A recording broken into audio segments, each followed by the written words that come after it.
പ്രതിപക്ഷ നേതാവ് V D സതീശനെ വിടാതെ പിന്തുടരുകയാണല്ലോ വെള്ളാപ്പള്ളി നടേശൻ. യഥാർത്ഥത്തിൽ എന്താണ് വെള്ളാപ്പള്ളിയുടെ പ്രശ്നം? ഈ കഴിഞ്ഞ ഒരുപാട് കാലത്തെ രാഷ്ട്രീയ റിപ്പോർട്ടിങ്ങിനിടയിൽ അദ്ദേഹത്തിന് ഇത്തരം നീക്കങ്ങൾ അടുത്ത് കണ്ടിട്ടുള്ള ആളാണല്ലോ സുരേഷ്. ഈ വെള്ളാപ്പള്ളി നടേശനെ സംബന്ധിച്ചിടത്തോളം വെള്ളാപ്പള്ളി നടേശൻ എപ്പോഴും ലൈം ലൈറ്റിൽ നിൽക്കാൻ വേണ്ടിയിട്ട് ആരെങ്കിലും ഒരാളിനെങ്ങനെ കേന്ദ്രീകരിച്ചുകൊണ്ട് ഒരാളിനെ എൻ്റെ ശത്രുവാണ് എന്ന് ഒരു ആളിനെ പ്രതിഷ്ഠിച്ചുകൊണ്ട് അയാൾക്കെതിരെ ആക്രമിക്കുക എന്നുള്ളത് വെള്ളാപ്പള്ളി നടേശൻ്റെ ഒരു ജനിതക സ്വഭാവമായിട്ടാണ് എനിക്ക് തോന്നിയിട്ടുള്ളത്. എന്തിന് ഇപ്പം വലിയ ഇതായിട്ട് പൊക്കി പറഞ്ഞുകൊണ്ട് നടക്കുന്ന പിണറായി വിജയനെതിരെ ഈ വെള്ളാപ്പള്ളി നടേശൻ പറഞ്ഞതുപോലെ വേറൊരു മനുഷ്യനും ചിലപ്പോൾ ഒരുപക്ഷെ പറഞ്ഞു കാണില്ല. പ്രതിപക്ഷത്ത് നിന്ന് പോലും ആരും പറഞ്ഞിട്ടുണ്ടാവില്ല. പിണറായി വിജയൻ CPM-ൻ്റെ സെക്രട്ടറി ആകുന്ന സമയത്ത് മലബാറിൽ SNDP-ക്ക് പ്രവർത്തിക്കാൻ പറ്റുന്നില്ല എന്നുള്ള ഇത് ഉപയോഗിച്ചുകൊണ്ട് ഇപ്പം CPM-നെ മലബാറിൽ ഇല്ലാതാക്കി കളയുമെന്ന് പറഞ്ഞുകൊണ്ട് ശക്തമായി രംഗത്തിറങ്ങിയ ആളാണ്. അന്ന് പിണറായി വിജയൻ ഇയാൾക്ക് നേർക്ക് നേർ നിന്ന് പോരടിച്ച് അവസാനം വെള്ളാപ്പള്ളിയും പിണറായി ഏറ്റവും വലിയ ശത്രുക്കളായിരുന്നു. അങ്ങനെയുള്ളൊരു കാലഘട്ടം ഉണ്ടായിരുന്നു. കഴിഞ്ഞ UDF-ൻ്റെ കാലത്താണെങ്കിൽ VS അച്യുതാനന്ദനെയാണ് ശത്രുവായിട്ട് മുന്നിൽ നിർത്തിക്കൊണ്ട് പോരടിച്ചത്.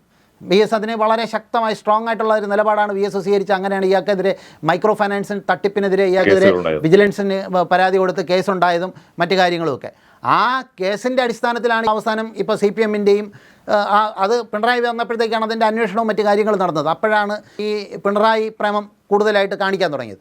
ഈ CPM-നെതിരെ മാത്രമല്ല, കോൺഗ്രസ്സിൽ ഇയാളെ ഏറ്റവും വലിയ ശത്രുവായിരുന്നു VM സുധീരൻ. ആലപ്പുഴ ജില്ലയിൽ മത്സരിക്കുന്നവരൊക്കെ ആലപ്പുഴ ജില്ലയിൽ എല്ലാവരും അത് ഏറ്റവും വലിയ ശത്രു എന്ന് പറയുന്നത് VM സുധീരനായിരുന്നു. VM സുധീരനെയാണ് ഏറ്റവും കൂടുതൽ ആക്രമിച്ചതും VM സുധീരൻ അതേപോലെ തന്നെ നേരിടുകയും ചെയ്തു.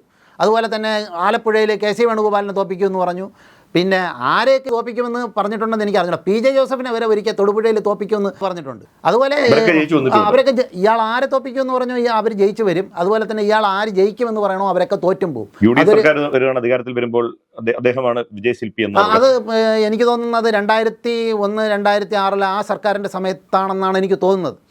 അത് വിജയിച്ചു വന്നപ്പോഴത്തേക്ക് ഇത്രയും സീറ്റുകൾ ജയിക്കാൻ കാരണം ഞാനാണ്, ഞങ്ങളുടെ നിലപാടാണ് എന്ന് പറഞ്ഞിട്ട് അന്ന് ഇയാൾ വിലപേശി, അന്നാണോ ഉമ്മൻചാണ്ടിയുടെ കാലത്താണോ എന്തോ MP ശ്രീകുമാറിനെയൊക്കെ ദേവസ്വം ബോർഡിൽ അംഗങ്ങളാക്കി എടുപ്പിച്ച ഒരു സംഭവമൊക്കെ ഉണ്ട്. ഞാൻ വലിയ മഹാനാണ് എന്ന് പറഞ്ഞിട്ട് സ്ഥാപിക്കുക എന്നുള്ളത് ഇയാളുടെ ഒരു ഇതാണ്. പിന്നെ ഇതിനകത്ത് ഞാൻ കാണുന്ന വേറെ രണ്ട് കാര്യങ്ങളുമുണ്ട് പൊളിറ്റിക്കലായിട്ട്. ഒന്ന് ഈ BDJS-ൻ്റെ പ്രശ്നമാണ്. മകനെ സെക്യൂറാക്കാൻ വേണ്ടിയിട്ടാണ് ഉണ്ടാക്കിയ ഒരു പാർട്ടി.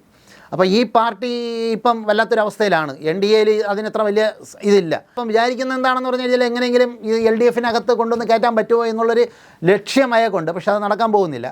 അങ്ങനെ അല്ല എന്നുണ്ടെങ്കിൽ ചെയ്യുന്നത് ഞാൻ സംശയിക്കുന്നത് എന്താണെന്ന് പറഞ്ഞു കഴിഞ്ഞാൽ ഒരു സാമുദായിക കൺസോൾട്ടേഷൻ ഉണ്ടാക്കിയിട്ട് BJP-ക്ക് ഒരു വളക്കൂറുണ്ടാക്കി കൊടുക്കാൻ വേണ്ടിയിട്ടുള്ള ഒരു നീക്കമാണ് നടത്തുന്നത് എന്നുള്ളതാണ് എൻ്റെ വൃത്തമായിട്ടുള്ള. പക്ഷെ നമ്മളിപ്പോൾ നോക്കുമ്പോൾ അദ്ദേഹം ഒറ്റയ്ക്കല്ലല്ലോ. VD സതീശനെതിരായ അദ്ദേഹത്തിൻ്റെ ഈ നീക്കത്തിന് NSS കൂടി കൈ കൊടുത്തിട്ടുണ്ട്. കൂടാതെ ഓർത്തഡോക്സ് സഭയിൽ നിന്നൊക്കെ ചിലരൊക്കെ VD സതീശനെതിരെ അഭിപ്രായം പറയുന്നുണ്ട്, വെള്ളാപ്പള്ളിയുടെ നിലപാടിനോട് യോജിച്ചു നിന്നുകൊണ്ട്. അപ്പോൾ അതൊരു സൂചനയല്ലേ? അത് ഒരു അപകടകരമായ ഒരു സൂചനയാണ് ആയിട്ടാണ് എനിക്ക് തോന്നുന്നത്. നമ്മളെ ഇപ്പം ചരിത്രം നോക്കിക്കഴിഞ്ഞു കഴിഞ്ഞാൽ ഈ തിരുക്കൊച്ചി മന്ത്രിസഭ ഉണ്ടായിരുന്ന കാലത്തുണ്ടല്ലോ, ഈ ദേവസ്വം ബില്ല് വന്ന സമയത്ത് ഇതേപോലെ മന്നത്ത് പത്മനാഭനും അതിനെ എതിർത്തുകൊണ്ട് മന്നത്ത് പത്മനാഭനും ആർ ശങ്കറും കൂടി ചേർന്നിട്ട് ഹിന്ദു മഹാസഭ എന്ന് പറഞ്ഞിട്ടൊരു സംഭവം ഉണ്ടാക്കി. അപ്പോൾ ഈ ഹിന്ദു മഹാസഭ എന്ന് പറഞ്ഞിട്ട് ഉണ്ടാക്കി കഴിഞ്ഞ ഉടനെ ഇത് RSS പിടിമുറുക്കാൻ പോകുന്നു എന്ന് കണ്ടുകൊണ്ട് അവരതിനെ പിരിച്ചു വിട്ടിട്ട് പോവുകയാണ് ചെയ്തത്, അതിൻ്റെ ഇത് മനസ്സിലാക്കിക്കൊണ്ട്.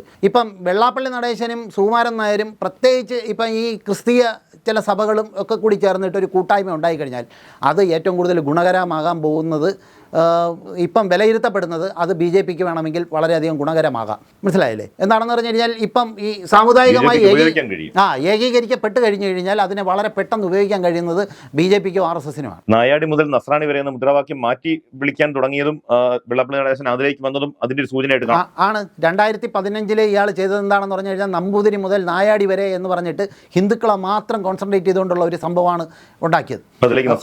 അതിനെ അന്ന് VS അച്യുതാനന്ദനെ പോലുള്ള ആൾക്കാരൊക്കെയാണ് വളരെ സ്ട്രോങ് ആയിട്ട് എതിർത്ത് രംഗത്ത് വന്നത്. അന്ന് പക്ഷേ ഒരു അപകടം പറ്റി. അന്ന് UDF-ൻ്റെ ആരും ഇയാൾക്കെതിരെ ശക്തമായിട്ട് നിലപാട് സ്വീകരിച്ചിരുന്നില്ല. പക്ഷേ അന്നും VD സതീശൻ ഇയാൾക്കെതിരെ എന്തോ പറഞ്ഞിട്ടുണ്ട്. അതുകൊണ്ട് കഴിഞ്ഞ പ്രാവശ്യം പരവൂരിൽ VD സതീശനെ തോപ്പിക്കുമെന്ന് പറഞ്ഞ് രംഗത്ത് വന്ന ആളാണ്. എന്നിട്ട് ഇയാളെ കവച്ച് വെച്ചിട്ടാണ് അയാൾ ജയിച്ചു വന്നത്. മനസ്സിലായില്ലേ? അതുകൊണ്ട് ഇപ്പം പറയുന്ന ഈ മുദ്രാവാക്യം വളരെ അപകടകരമാണ്. ഇപ്പം പറയുന്നത് ഈ നായാടി മുതൽ നസ്രാണി വരെ എന്നുള്ളതാണ്. അതായത് ഹിന്ദുക്കളുടെയും ക്രിസ്ത്യൻസിൻ്റെയും ഒരു ഏകോപനം ഉദ്ദേശിക്കുന്നു. ഈ മതേതരമായ ഒരു ഏകോപനമാണെന്നുണ്ടെങ്കിൽ മുസ്ലിങ്ങളെ ഒഴിവാക്കിക്കൊണ്ട് എങ്ങനെയാണ് ഒരു ഏകോപനം ഉണ്ടാക്കാൻ കഴിയുക? അപ്പം ഈ മുദ്രാവാക്യം എന്ന് പറയുന്നത് ഈ സംഘപരിവാർ മുന്നോട്ട് വയ്ക്കുന്ന ഒരു മുദ്രാവാക്യമാണ്. അപ്പം ഈ മുദ്രാവാക്യം ഏറ്റവും കൂടുതൽ മുതലെടുക്കാൻ കഴിയുന്നത് അവർക്കാണ്. അപ്പോൾ ഇവർ ചെയ്യുന്നത് അവർക്കൊരു വഴി വെട്ടിക്കൊടുക്കുകയാണോ എന്ന് നമുക്ക് കാര്യമായി സംശയിക്കേണ്ടി വരും. അത് പറയുമ്പോൾ വി.ഡി. സതീശനെ ഇങ്ങനെ ടാർഗറ്റ് ചെയ്ത് കോൺഗ്രസിൽ നിന്ന് ഒരാൾ പോലും അതിനെതിരെ അല്ലെങ്കിൽ വെള്ളാപ്പള്ളിക്കെതിരെ അല്ലെങ്കിൽ പോലും സതീശനെ അനുകൂലിച്ച് ഒരു വാക്ക് പോലും പറയാൻ തയ്യാറാവുന്നില്ല എന്നുള്ള ശ്രദ്ധിക്കേണ്ട കാര്യമല്ലേ? ശ്രദ്ധിക്കേണ്ട കാര്യമില്ല, അത് കോൺഗ്രസിൻ്റെ ഒരു രീതിയാണ്. എന്താണെന്ന് പറഞ്ഞു കഴിഞ്ഞാൽ കോൺഗ്രസ്സിൽ ഒരിക്കലും കെ കരുണാകരനൊക്കെ ഉണ്ടായിരുന്നപ്പോഴത്തേക്ക് ചില സമയത്തൊക്കെ വളരെ സ്ട്രോങ് ആയിട്ടുള്ള നിലപാടുകൾ എടുത്തിട്ടുണ്ട്. അല്ലെങ്കിൽ പരസ്യമായി പറഞ്ഞില്ലെങ്കിലും അവരെ രഹസ്യമായിട്ടെങ്കിലും ഇല്ലാതാക്കാനുള്ള തന്ത്രവും പുള്ളിക്ക് അറിയാമായിരുന്നു. അങ്ങനെയാണ് പിന്നെ NDPയും അതുപോലെ SRPയും ഒക്കെ ഇല്ലാതായി പോയതും പിന്നെ NSSൻ്റെ വളർച്ച കിടങ്ങൂരിനെ ഇവിടെ നിന്ന് ഓട്ടിച്ച് NSSനെ ഇല്ലാതാക്കിയത്. പക്ഷേ അതിനുശേഷം ആരാണ് ഈ സാമുദായിക നേതാക്കന്മാർക്കെതിരെ എന്തെങ്കിലും ഒരു ശബ്ദം കോൺഗ്രസിൽ നിന്നുണ്ടായിട്ടുള്ളത്? വെള്ളാപ്പള്ളിക്കെതിരെ CPM പറയുന്നില്ല എന്ന് പറയുന്ന ഇപ്പോൾ കോൺഗ്രസ്സിലെ പിന്നെ രമേശ് ചെന്നിത്തലായാലും KC വേണുഗോപാലായാലും സണ്ണി ജോസഫ് ആയാലും ആരായാലും ഏത് സാമുദായിക നേതാവ് പറഞ്ഞിട്ടുള്ള തെറ്റിനെതിരെയാണ് പ്രതികരിച്ചിട്ടുള്ളത്? NSS ആസ്ഥാനത്ത് പോയ PV നരസിംഹറാവു മുതൽ ഇപ്പം മെനിഞ്ഞാന്ന് കൊടിക്കുന്നിൽ സുരേഷിനെ വരെ അവിടെ നിന്ന് ഓട്ടിച്ചു വിട്ടു. എന്നിട്ട് ആരെങ്കിലും ഈ NSSൻ്റെ നേതൃത്വത്തിനെതിരെ ഒരു പ്രതികരണം നടത്താനായിട്ട് തയ്യാറായിട്ടുണ്ടോ?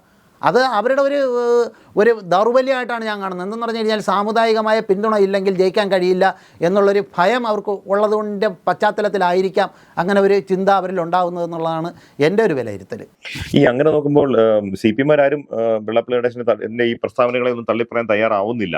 CPM-ന് വെള്ളാപ്പള്ളി ഒരു ബാധ്യതയായി മാറുകയല്ലേ ഈ വരുന്ന തെരഞ്ഞെടുപ്പിൽ? തീർച്ചയായിട്ടും അതാണ് CPM-ന് ഇപ്പോൾ ഈ ഉണ്ടായിരിക്കുന്ന ഈ ഐക്യം, അതായത് വെള്ളാപ്പള്ളി സുകുമാരൻ നായർ ചേർന്നുണ്ടായിരിക്കുന്ന ഈ ഐക്യം കോൺഗ്രസിനോട് കലഹിക്കുമ്പോൾ അല്ലെങ്കിൽ പ്രതിപക്ഷ നേതാവിനോട് കലഹിക്കുമ്പോൾ അത് ഇടതുപക്ഷത്തിന് അനുകൂലമാകും? അങ്ങനെ കൂടെ ഇല്ല, ഇതൊന്നും ഒരിക്കലും ഇടതുപക്ഷത്തിന് അനുകൂലമാകുമെന്ന് ഞാൻ കരുതുന്നില്ല. ഈ ഐക്യം ഒരിക്കലും ഇടതുപക്ഷത്തിന് അനുകൂലമാകുമെന്ന് ഞാൻ കരുതുന്നില്ല. അതിന് വേറൊരു കാരണമുണ്ട്. അതായത് ഇപ്പം NSSൻ്റെ നായർ വോട്ടിൻ്റെ ബഹുഭൂരിപക്ഷം എന്ന് പറയുന്നത് അത് UDFനും കോൺഗ്രസിനും പിന്നെ BJPക്കുമായിട്ട് പോകുന്നതാണ്. അതിനകത്ത് കൃത്യമായി പാർട്ടി അനുഭാവമുള്ളവരും പാർട്ടിക്കാരും മാത്രമാണ് CPM-ന് വോട്ട് ചെയ്യുന്നത്. അതുകൊണ്ടാണ് കഴിഞ്ഞ തെരഞ്ഞെടുപ്പ് സമയത്ത് വോട്ട് ചെയ്തിട്ട് സുകുമാരൻ നായർ ഇറങ്ങിയിട്ട് ഈ സർക്കാർ തോറ്റുപോകും എന്നുള്ള ലൈനിൽ പ്രസ്താവന നടത്തിയിട്ട് പോലും ഒരു പ്രതികരണവും അതിനകത്തുണ്ടാവാത്ത കാര്യം. അതിപ്പോൾ സുകുമാരൻ നായർ ഇപ്പോൾ പറഞ്ഞാലും അതിനകത്തൊരു പ്രതികരണം ഉണ്ടാകുമെന്ന് ഞാൻ കരുതുന്നില്ല. പക്ഷേ UDFനെ സംബന്ധിച്ചിടത്തോളം അങ്ങനെയല്ല. SNDPയിലാണെങ്കിൽ ഈഴവ വിഭാഗത്തിലെ ഒരു നല്ലൊരു ശതമാനം വോട്ട് ഇപ്പോഴും LDFന് തന്നെയാണ്, CPM-ന് തന്നെയാണ്. അതുകൊണ്ട് തന്നെ ഇപ്പം ഇവർ രണ്ടുപേരും കൂടി ചേർന്നത് കൊണ്ട് എന്തെങ്കിലും പ്രത്യേക നേട്ടം ഉണ്ടാകുമെന്ന് ഞാൻ കരുതുന്നില്ല. അതുമാത്രമല്ല, അത്തരത്തിലുള്ളൊരു രാഷ്ട്രീയം പയറ്റിക്കൊണ്ട് CPM-ന് വളരെ കാലം കേരളത്തിൽ നിലനിൽക്കാനും പറ്റില്ല. അതുകൊണ്ട് തന്നെ അവരിപ്പം വളരെ സ്ട്രോങ് ആയിട്ടൊന്നും പറഞ്ഞില്ലെങ്കിലും ഗോവിന്ദൻ മാഷിനെ പോലുള്ള ആൾക്കാരൊക്കെ ഈ വെള്ളാപ്പള്ളി പറയുന്ന ഇതിനോട് യോജിപ്പില്ല, മതേതരത്തിനോട് മാത്രമേ യോജിപ്പുള്ളൂ എന്നുള്ള ലൈനിലേക്ക് പറയുന്നുണ്ട്. ഇതിൽ ആവേശം കൊണ്ട് ചില CPM-ൻ്റെ ചില നേതാക്കന്മാർ വേറെ തരത്തിലുള്ള പ്രസ്താവനകൾ നടത്തുന്നുണ്ട്. ഇപ്പം സജി ചെറിയാനെ പോലെ കഴിഞ്ഞ ദിവസം സജി ചെറിയാൻ നടത്തിയതുപോലുള്ള ചില പ്രസ്താവനകളൊക്കെ ഇതിൽ ഇപ്പം ഈ വെള്ളാപ്പള്ളിയും സുകുമാരൻ നായരും ഒക്കെ ചേരുന്നു എന്ന് പറയുന്ന ആവേശം കൊണ്ട് നടത്തുന്നുണ്ട്. അതൊക്കെ പാർട്ടിക്ക് വളരെയധികം അപകടകരമായ ഒരു അവസ്ഥയിലേക്കായിരിക്കും പാർട്ടിയെ കൊണ്ടെത്തിക്കാൻ പോകുന്നത്. ഇതിലൊന്നും മയങ്ങി വിടാതിരുന്നതാണ് 2016 CPM-ന് അധികാരത്തിൽ വരാൻ സഹായിച്ച ഒരു ഘടകം. അതുപോലെ CPM സ്വന്തം കഴിവിൽ വിശ്വസിച്ച് സ്വന്തം നിലപാടുകളിൽ വിശ്വസിച്ചുകൊണ്ട് ഇന്നലെ വരെ സ്വീകരിച്ച നിലപാട് എങ്ങനെയാണോ അങ്ങനെ മുന്നോട്ട് പോവുകയാണെന്നുണ്ടെങ്കിൽ തീർച്ചയായിട്ടും CPM-ന് അതുകൊണ്ട് ഗുണം ചെയ്യും. ഇതിപ്പം സതീശനെതിരെ എല്ലാവരും കൂടെ ഒരുമിച്ച് വരുന്നു എന്ന് പറയുന്നത് അത് സതീശനൊരു ഗുണകരമായ ഒരു സംഭവമായിട്ട് എനിക്ക് ഫീൽ ചെയ്യുന്നുണ്ട്. എന്താണെന്ന് പറഞ്ഞു കഴിഞ്ഞാൽ ഇപ്പം പിണറായി വിജയൻ്റെ അടുത്തുള്ളൊരു സ്നേഹം പൊതുസമൂഹത്തിൽ പലർക്കും ഉള്ളതിൻ്റെ ഒരു കാരണം എന്താണെന്ന് പറഞ്ഞു കഴിഞ്ഞാൽ ഒരു സാമുദായിക നേതാവിനെ അടുപ്പിക്കുന്നില്ല, എല്ലാവരെയും അകറ്റി നിർത്തുന്നു, സ്വന്തം നിലയിൽ കാര്യങ്ങൾ മുന്നോട്ട് കൊണ്ടുപോകുന്നു എന്നുള്ളൊരു ഇതാണ്. ആ ഒരു ഇമേജ് തകർത്തിട്ട് ആ ഇമേജിലേക്ക് സതീശൻ വരാനായിട്ടുള്ള ഒരു സാധ്യത ഇതെല്ലാം കൂടി തുറന്നു. അപ്പോൾ ഇത്തരത്തിലുള്ള ആളുകളെല്ലാവരും കൂടി ചേർന്ന് ഒറ്റപ്പെടുത്തുന്ന ഒരാൾ അയാൾ കുറച്ചുകൂടെ മാന്യനാണ് എന്നുള്ളൊരു ചിന്ത ഈ നിഷ്പക്ഷമായി നിൽക്കുന്ന ഒരു കൂട്ടരിൽ ഉണ്ടായാൽ അത് ഉണ്ടായിക്കൂടുന്നില്ല. മനസ്സിലായില്ല, അത് ഇവർക്ക് വലിയ ഗുണകരമാകുന്ന ഒരു സാധനവും. അതുകൊണ്ട് CPM ഇതൊക്കെ കണ്ട് കൂടുതൽ അതിലോട്ട് ഭ്രമിക്കാതിരിക്കുന്നതായിരിക്കും അവരെ സംബന്ധിച്ചിടത്തോളം. മൂന്നാമതൊരിക്കൽ കൂടി അധികാരത്തിൽ വരണം എന്ന് അവർ ആഗ്രഹിക്കുന്നുണ്ടെങ്കിൽ നല്ലത് എന്നാണ് എനിക്ക് പറയാനുള്ളത്.